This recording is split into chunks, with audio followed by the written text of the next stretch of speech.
La prensa en Colombia ha jugado un papel fundamental en los diferentes procesos políticos, como herramienta de construcción ideológica, como un indicador del desarrollo de la nación y como un generador de opinión. Las campañas políticas o electorales han sido uno de los procesos donde la prensa ha tenido una mayor intervención, a tal punto que se puede ver cómo la comunicación política de estos espacios se ha transformado a lo largo de la historia por la evolución de la prensa, con la llegada del Internet y en la actualidad con el fenómeno de las redes sociales.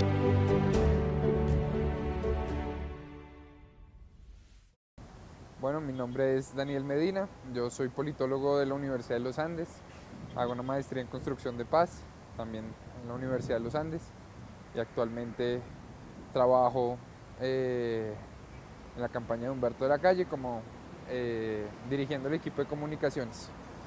He trabajado en la Presidencia de la República, Congreso Visible, en varios proyectos de investigación. Bueno. Yo soy Germán Ortiz, yo soy el director del programa de periodismo y opinión pública y en este momento estoy al frente de un observatorio sobre libertad de expresión. A ver, yo soy miembro de la Academia Colombiana de Historia, soy miembro de número, por hecho también soy miembro correspondiente de la Real Academia de Historia de España, de las Academias de Historia del Brasil, de Venezuela, de Guatemala, del Paraguay, y he sido un estudioso de la historia del Partido Liberal a través de los años. Ese es un conocimiento que me ha permitido escribir varios libros sobre la historia liberal. Para hablar de prensa política en Colombia es necesario remontarnos al siglo XIX, donde diferentes intelectuales y actores importantes en la sociedad empiezan a mostrar su empatía o diferencias con el gobierno de turno por medio de la prensa. El reconocimiento de la libertad de imprenta fue fundamental para que la prensa política se convirtiera en un vehículo ideológico, ya que los diferentes movimientos y partidos políticos de la época podían difundir sus ideas y opiniones sobre la realidad. El bipartidismo de principios y mediados del siglo XX permite que la prensa política adquiera relevancia, debido al constante uso que dieron tanto conservadores como liberales. Yo creo que primero hay que diferenciar dos momentos diferentes en los que en lo que respecta a la prensa o a los medios noticiosos. En primer lugar, podría entenderse como interpretadores de la realidad. Son herramientas noticiosas que tratan de precisamente generar noticia y como expandir un hecho de la realidad, sea donde sea. Ese es como el primer y ese es como un sentido clásico de la prensa en general, ¿sí? Prensa entendiendo esto como medios de comunicación en su amplia esfera. Pero por otro lado hay que entender también a los medios de comunicación como generadores de opinión, ¿sí? No solo están resaltando la opinión de la gente o de lo que está sucediendo en la realidad, como bien lo comenté anteriormente, sino también están generando opinión y son masificadores de opinión pública, creo yo. Frente a la prensa escrita antes de las redes sociales, prensa escrita o radio más que todo, pues eran los medios de difusión masiva más importantes. Ahorita las redes han generado pues sin duda una evolución, entendiendo como una evolución, como un avance en términos de medios de comunicación, y con eso pues sin duda la política también se transforma y se transforma en torno a estas redes de comunicación, sin duda. A la evolución de los medios está precisamente de la mano la evolución de la política. Para elaborar toda la divulgación ideológica sin duda fue la prensa. Y digamos que incluso en Colombia la prensa tiene un origen partidista. Cuando uno quería en su momento evidenciar una idea política particular, generalmente terminaba fundando un medio que era un periódico, y a partir de ese periódico se convertía en una tribuna constante para exponer las ideas de las creencias, de las propuestas ideológicas, de las maneras como concebíamos el Estado. ¿Sí? La prensa fue en realidad el origen mismo de esa pugna política que se dio entre las diversas partidos políticos, más en Colombia, donde en realidad por eso la prensa tiene ese origen muy común atado a la práctica política y a la divulgación ideológica. Con los años, la prensa ha perdido en Colombia, por supuesto, y en todo el mundo, pero en Colombia en particular, perdió poco a poco esa característica. Primero porque en un periodo de transición ya los partidos políticos no estaban tan ligados a la prensa, y la prensa, sobre todo en los últimos 30 años, se desligó definitivamente de la influencia política y pasó a ser parte más bien de los, digamos, de otro tipo de empresa, una empresa más económica, una empresa donde grupos económicos fuertes deciden invertir en comprar medios de información en prensa en particular y hacerlos de una manera diferente. Entonces ya no fueron partidos políticos que identificaban, prensa o periódicos en particular que identificaban partidos políticos. El Siglo identificaba al Partido Conservador, El Tiempo, El Espectador, el Partido Liberal, sino que con el tiempo, poco a poco, eso ha ido perdiéndose un poco, así un poco cada vez más ambiguo, y hoy por hoy, pues la prensa realmente responde a principios más empresariales, más corporativos, menos ideológicos, menos de partido. En la actualidad, por supuesto que el tema de las campañas cambió sustancialmente. Los costos para producir, digamos, una campaña política a través de la prensa, que aún todavía está impresa, resulta demasiado costoso. Entonces, si nos dimos cuenta, en la última contienda electoral por el Congreso, el medio preferencial, sin duda, fue el medio digital, redes sociales y una que otra valla, porque incluso las vallas van perdiendo impacto, aunque tuvieron importancia, por supuesto, por el punto de visibilidad que se da en un lugar público y en la calle. Las vallas seguramente con el tiempo van a perder ese potencial, pero sin embargo lo que más se utilizó fue redes sociales, donde los costos disminuyen y por supuesto el impacto es mayor. Es más indiscriminada la distribución y por supuesto el impacto es mucho mayor. A ver, la prensa siempre fue muy influyente, a pesar de que en el siglo XIX muy poca gente sabía leer, también había muy poca gente que podía votar, porque se exigía saber leer y escribir y tener una renta de 1.000 pesos, que en el siglo XIX era un montón de plata. Entonces, los pocos periódicos que se producían en Colombia eran muy influyentes sobre esa masa de la población. Después, cuando ya la gente fue aprendiendo a leer y escribir, y cuando en la reforma constitucional del 36 se quitó el requisito de saber leer y escribir y se puso el voto universal para todos los colombianos, la prensa fue supremamente importante en la orientación del elector en Colombia. Sabemos, por ejemplo, que Enrique Olaya Herrera fue el político que fue el mejor comunicador de todos los políticos colombianos en el primer tercio del siglo XX. Luego la prensa tuvo un gran papel,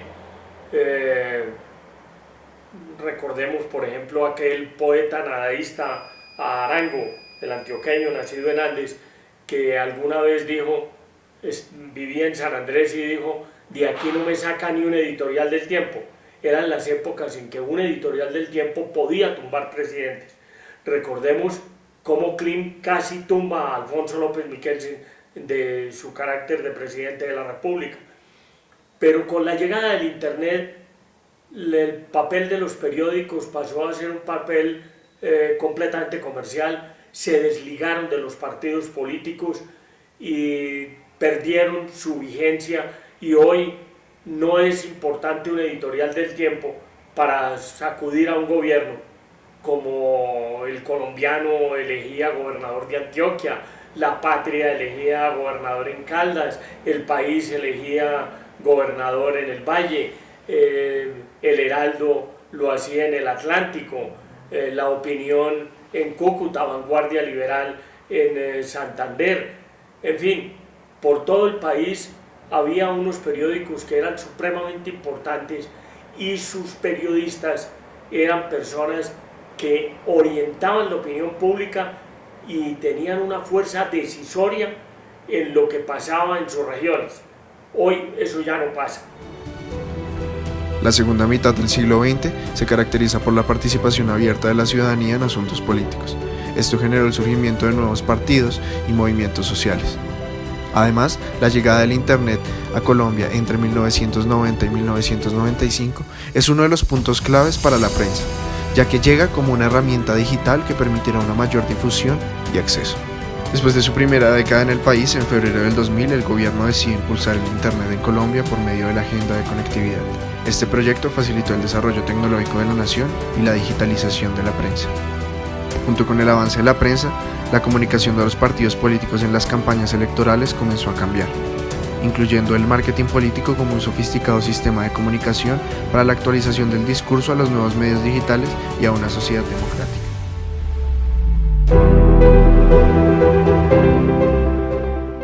Se ha vuelto más recurrente el hecho de aparecer en medios noticiosos. Hoy todo el tiempo, día tras día, minuto tras minuto se está generando opinión pública. Por un lado, para este lado de la campaña, digamos, para los que queremos generar opinión, es más difícil porque hay muchas cosas pasando al mismo tiempo, ¿sí? Y las redes lo que permitieron es que solo se necesite de un segundo para que sea noticia. Ya no toca esperar a la mañana siguiente para ver si sale en el periódico, que es a lo que me trato de referir, sino que basta con un tweet, basta con un video, basta con un solo segundo para que una cosa se vuelva viral, ¿sí? Entonces, desde nuestro lado, pues hay que enfrentarnos a esa realidad y hay que realmente competir frente a hechos noticiosos que pasan en el día a día, y eso es realmente un hecho pues importante que hay que tener en cuenta. Primero, hay que diferenciar entre Twitter, Facebook e incluso Instagram, ¿sí? No todas hablan de lo mismo y la gente que está en estas redes sociales no necesariamente está buscando oír lo mismo entre una y otra red social. ¿En qué sentido? Uno podría entender Twitter como una red social pequeña relativamente, pero en donde están los líderes de opinión y en donde está la gente que quiere enterarse de política y la gente que quiere discutir sobre política, ¿sí? Aquí generalmente la gente se mueve o porque le da risa algo o porque genera indignación. Eso hay que tenerlo presente y esos son como los dos grandes como temas que se mueven por Twitter. Pero la red social no es muy influyente por sí misma, solo que la gente que está en Twitter es influyente por ellas mismas, y lo cual a veces llega a pegar en medios de comunicación y ahí es cuando la estrategia funciona. Por otro lado, en Facebook está el grueso de la población y eso hay que tenerlo presente. Y el grueso de la población tiene intereses diversos y distintos y quiere contenido un poco más light, más allá de hablar de, no sé, liberalismo igualitario, pues no, eso no funciona en Facebook, ¿sí? El contenido es mucho más light, mucho más ciudadano. Y ni hablar ahora en Instagram, donde la gente simplemente quiere ver el día a día y la cotidianidad de la persona que maneja precisamente la cuenta, ¿sí? Pero en términos generales, Instagram es eso, es cómo la persona está viendo el mundo y cómo la persona quiere compartir cómo ve el mundo, ¿sí? Entonces son como los tres temas y rápidamente repaso solo para términos de redes sociales. Primero, temas políticos, polémicos, que generan opinión, en donde están pues, las grandes mentes que quieren mover opinión pública y que eso repercute en medios. En Facebook está el grueso de la población que busca contenido más light, que busca entretenerse, que busca sentir una afiliación emocional con la persona que tiene la cuenta. E Instagram, que es supremamente emocional y que trata de ver el día a día y la cotidianidad de la persona que está ahí presente. Sin duda, el tema de la llegada de las plataformas digitales ha sido, pues, por supuesto, digamos, impactante y ha cambiado las maneras de comunicar por cuenta de los políticos. Las influencias son mucho más directas, pero a la vez también mucho más sensibles, mucho más vulnerables. Antiguamente había que hacer todo un tratamiento, un trabajo específico, dirigirlo a unos sectores de consumo, a unos nichos en particular. Hoy por hoy, digamos que digitalmente en redes sociales el hecho es mucho más indiscriminado. Sin embargo, eso sí ha causado un daño y un efecto, porque el mensaje ha tenido que ser entonces en cierta medida devaluado, en cierta medida rebajado, para que tenga el impacto masivo que se espera tener. Es decir, un político que tenga ideas muy brillantes a través de las redes sociales tiene que tratar de contar cosas muy puntuales, muy específicas, que sean entendibles rápidamente por una gran mayoría de personas. Y ese número de personas sean personas probablemente de diferentes tendencias, con diferentes niveles educativos, diferentes maneras de entender los mensajes. Entonces eso es lo que decimos que se hace un poco más vulnerable el mensaje. La comunicación política es mucho más impactante. Y esa ha sido, digamos, que es más masiva, y en la medida en que sea más masiva, pues indudablemente hay que crear mensajes que le sirvan para mayor número de personas distintas, ¿no? Uno antes hablaba más hacia un público específico lector, luego pasa a hablarle más a un público que se mueve por la imagen, y hoy tenemos a un público que se mueve a través de la imagen, del mensaje y de redes sociales con niveles diferentes de culturización y de lecturabilidad, niveles de complejidad en sus lecturas, y eso por supuesto sí ha influido las maneras de comunicarse políticamente. Efectivamente, las redes sociales han permitido que la comunicación política sea mucho más abierta, más democrática, más masiva, pero a su vez los mensajes sean, digamos, cada vez menos críticos, menos sustanciosos, para ser consumidos más. Y más cuando llegaron las redes sociales, que desafortunadamente se han vuelto en muchos casos una cloaca, porque se han servido para eso de la posverdad, que es la mentira que se difunde por las redes sociales a unas velocidades impresionantes, porque hoy todo el mundo es periodista, todo el mundo en el celular tiene una cámara, tiene una grabadora y tiene manera de mandar un comunicado a muchísima gente que puede volver viral y llegar a todo el mundo y ser una noticia falsa. Sabemos que hay agencias de noticias falsas, sabemos que hay agencias de noticias que se dedican a tomar el pelo, y esas cosas se difunden y muchas veces la gente las cree. Entonces ya hoy la gente no lee los periódicos, sino que se informa a través de las redes sociales.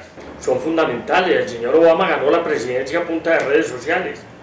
Hoy en Colombia las redes sociales vemos que todos los días hay un trino del uno, del otro, del presidente, del expresidente, del ex jefe, del no sé quién. Todo el mundo utiliza las redes sociales para transmitir lo que está pensando, sea bueno, regular o malo. Y eso es lo que la gente no discierne muchas veces y no se fija y no analiza cuál es el contenido. Por ejemplo, en estas elecciones hubo mucha gente que por las redes sociales estaba diciendo que tenían que exigir el tarjetón con anticorrupción. Eso no existía. Y sin embargo la gente lo ponía por las redes sociales y mucha gente lo reprodujo. Y había que decirle a la gente, eso no es verdad. Pero de aquí a que uno le diga que no es verdad a una persona, esa persona no lo va a retransmitir, y ya sí retransmitió una cosa que no era cierta. De manera que ese es un inconveniente que se presenta con las redes sociales. La evolución de plataformas digitales de comunicación le abre las puertas en Colombia al fenómeno de las redes sociales, con la llegada de Facebook y Twitter entre 2004 y 2006. Este fenómeno social y digital marcó un punto clave en la historia de los estados modernos y las sociedades democráticas, debido al crecimiento de la opinión pública en asuntos políticos. El marketing político de la prensa digital, en conjunto con el fenómeno de las redes sociales, se convierte en la nueva forma de hacer política, y en Colombia un medio de gran influencia, puesto que las redes sociales mencionadas anteriormente poseen alrededor de 24 millones de usuarios entre los 18 y 54 años.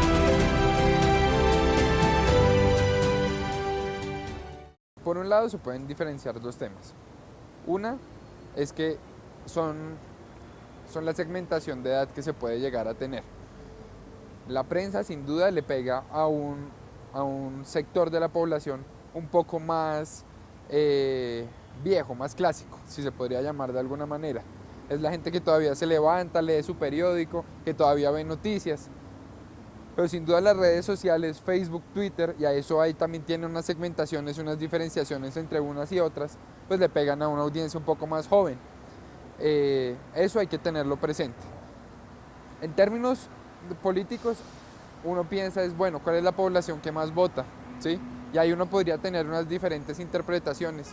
Sin duda hay que tener un balance entre las dos. En este momento no se trata de irnos unos más que otros, ¿sí? Especialmente porque, como le comenté, las redes sociales en este momento están generando opinión y muchas veces de esa opinión que generan constantemente las redes sociales se están pegando los medios. Entonces, los medios tradicionales, si uno genera opinión en las redes sociales, en este momento un tweet polémico, sea el que sea, por ejemplo, pues si es lo suficientemente influyente o importante en términos de la realidad o la coyuntura política o la coyuntura de la realidad nacional en la que se vive, pegará en los medios de comunicación, ¿sí? Y eso lo hará aún más masivo, porque hay que reconocer que si bien se dice que los medios de comunicación tradicionales vienen en un declive, yo comparto en cierta medida esa tesis, ahorita siguen siendo preponderantes, digamos, en la discusión política, por lo menos en lo que respecta a nuestro tema de hoy. Entonces, en ese sentido, si pegan los medios es bueno, porque todavía tienen un público fuerte, la gente todavía no está totalmente conectada a las redes sociales, o por lo menos no les da la preponderancia que mucha gente genera. Yo creo que, y ahí me voy a pegar a la teoría un poco, y es, los medios y las redes sociales sin duda han democratizado el debate público, ¿sí? Y eso es muy bueno para una sociedad dialogante, una sociedad abierta, una sociedad liberal. Eso es muy bueno. El debate genera conflictos, pero un conflicto bueno que lleva generalmente a conciliación, que genera acuerdos, ¿sí? Y una sociedad que está presente, vigilante, que está dispuesta a hablar de su realidad nacional, pues es una sociedad más democrática. Y yo creo que las redes sociales han permitido eso, que la gente pueda opinar, pero no solo que pueda opinar frente a los hechos, sino que pueda responder y pueda hacer vigilancia y pueda generar participación ciudadana y contacto directo con la gente que está tomando decisiones. ¿En qué sentido?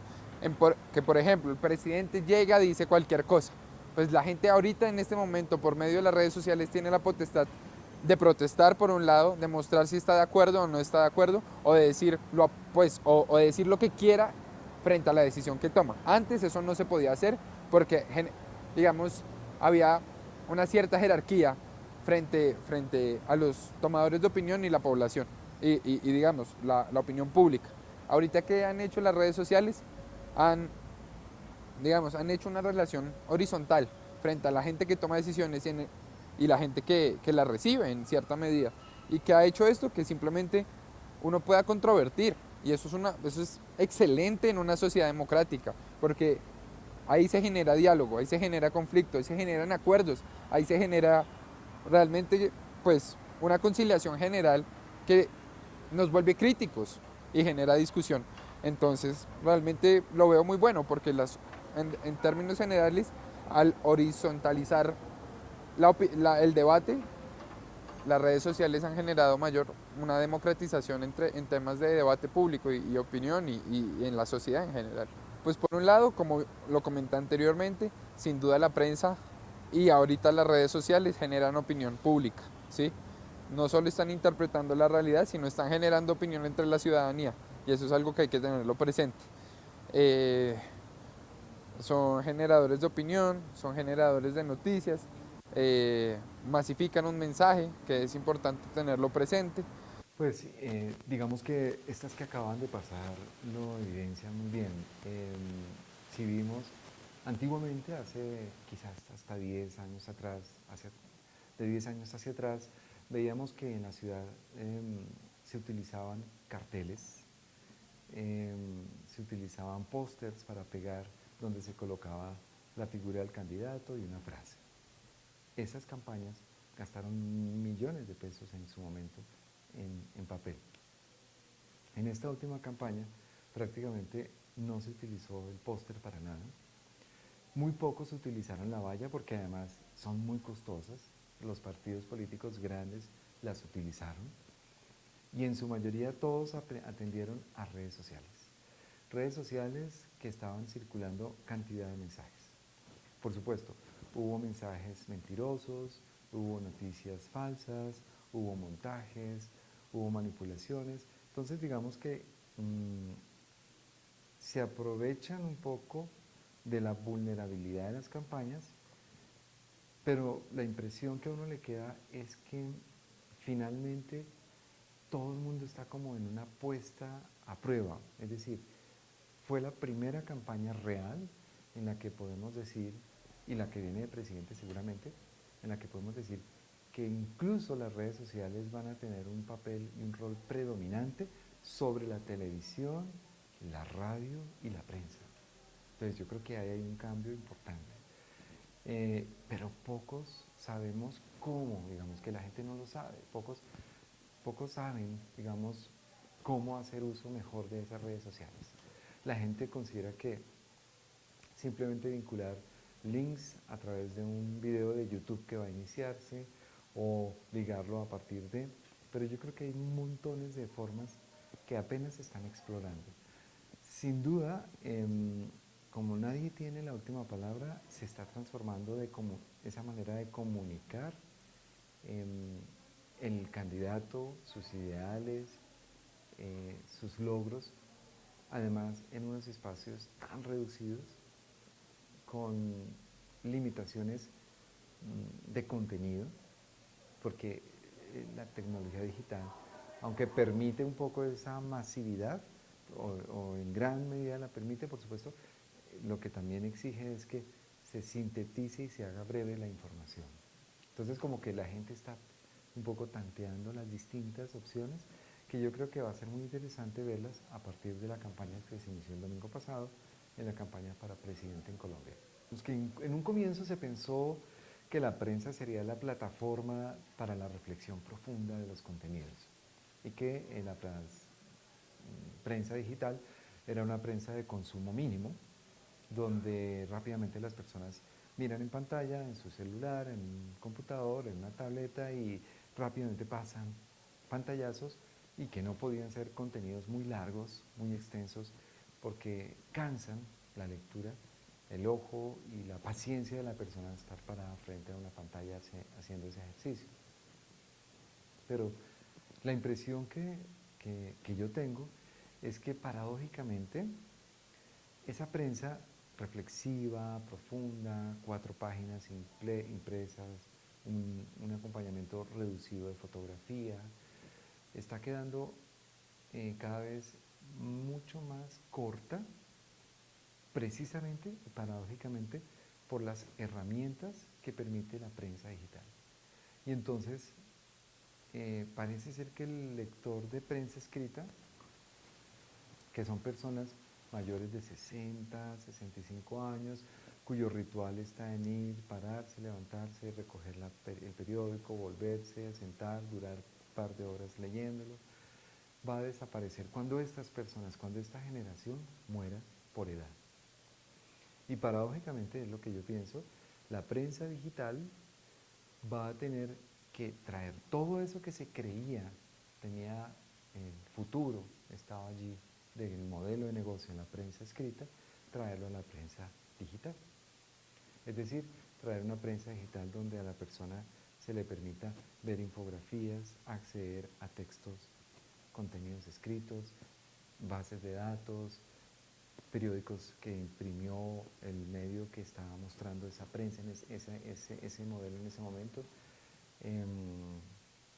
audios, entrevistas, videos. Entonces, yo creo que la prensa digital, el futuro es muy grande. Se necesita, curiosamente, un gran número de personas trabajando en eso. Y paradójicamente, romper con el esquema que se tenía de que había que contar noticias breves, cortas y rápidas para que la gente las consumiera muy pronto. Así como lo que estamos viendo hoy en ADN y en Publimetro.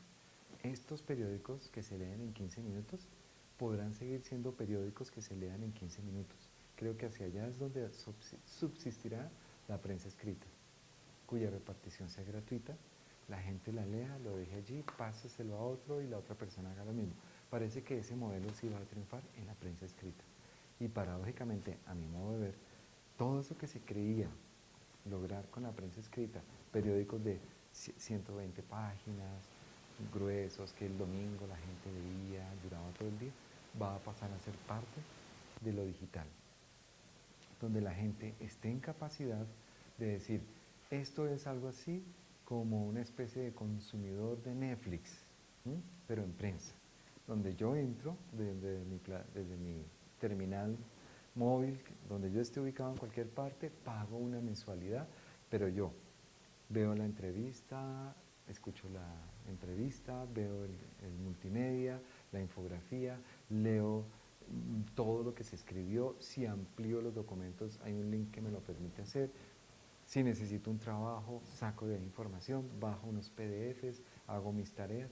Creo que vamos es más bien para allá. Si vamos a hacer lo que está haciendo hoy El Espectador y que pronto intentará hacer Revista Semana, de cerrar el acceso a las plataformas digitales como están ahorita, creo que el modelo fracasará así. Es mi opinión, fracasará.